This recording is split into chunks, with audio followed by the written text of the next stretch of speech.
Hariom, good morning. हम हस्त मुद्राएं देख रहे हैं। हस्त मुद्रा में आज हम देखेंगे अपान वायु मुद्रा। दो मुद्राओं का संगम है, कॉम्बिनेशन है अपान वायु मुद्रा। थोड़ा रिलैक्स हो जाओ। अपान वायु मुद्रा हृदय मुद्रा कहते हैं इसे।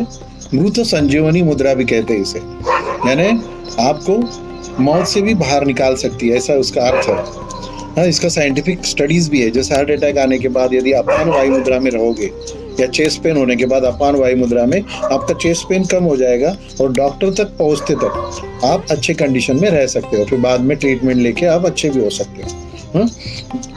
तो हम देखेंगे अपान वायु मुद्रा, पद्मासन, अर्ध पद्मासन, सुखासन, यानी कोई भी ध्यानस्थ आसन में कोई भी मुद्रा करोगे तो फायदे पड़ जाते हैं। करने का तरीका कैसा है?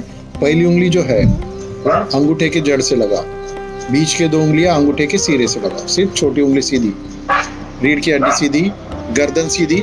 इसी मुद्रा में आप ध्यान में भी बैठ सकते हैं, कपालभाति जैसे प्राणायाम या कोई दूसरा प्राणायाम भी आप कर सकते हो।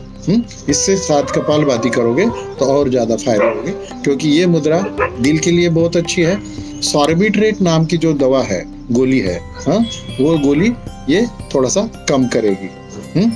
इसका डोज कम हो जाएगा, लेकिन अपने डॉक्टर की सलाह से ही कम करो। ये मुद्रा करते रहोगे, अपने आप उसकी जरूरत कम हो जाएगी, आपके डॉक्टर उसको कम कर देगी। लेकिन इसे रेगुलर करना बहुत जरूरी है। जैसे गोली रोज लेते हो वैसे ये रोज करोगे तो गोली अपने आप कम हो जाएगी।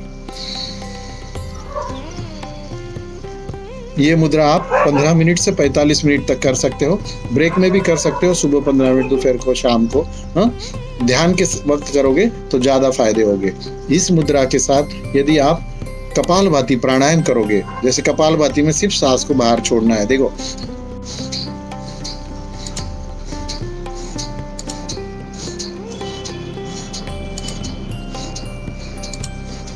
तो कपालभाति से कैसा है, दिल के ब्लॉक्स कम हो गए, ये दिल को स्ट्रांग करेगी। कपालभाति से पेट की बीमारियां भी कम होगी। तो इसमें वायु मुद्रा भी है, इसलिए इसी से भी गैसेस कम हो गए, जॉइंट पेन्स कम हो जाएंगे। और ये मुद्रा आप रेगुलर करना बहुत जरूरी है।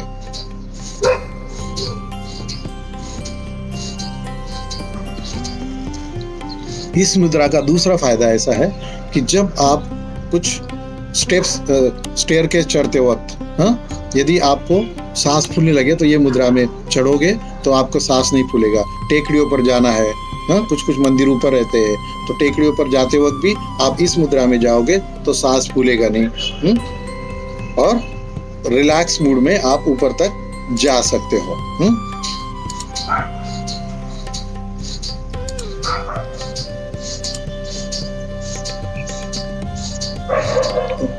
हाई बीपी के लिए भी बहुत अच्छा है। बीपी कंट्रोल करता है ये। दिल के ब्लॉक्स कम करेगा कपालभाति, और ये दिल को स्ट्रांग बनाएगा। यानी इसीलिए ये कॉम्बिनेशन बहुत अच्छा है।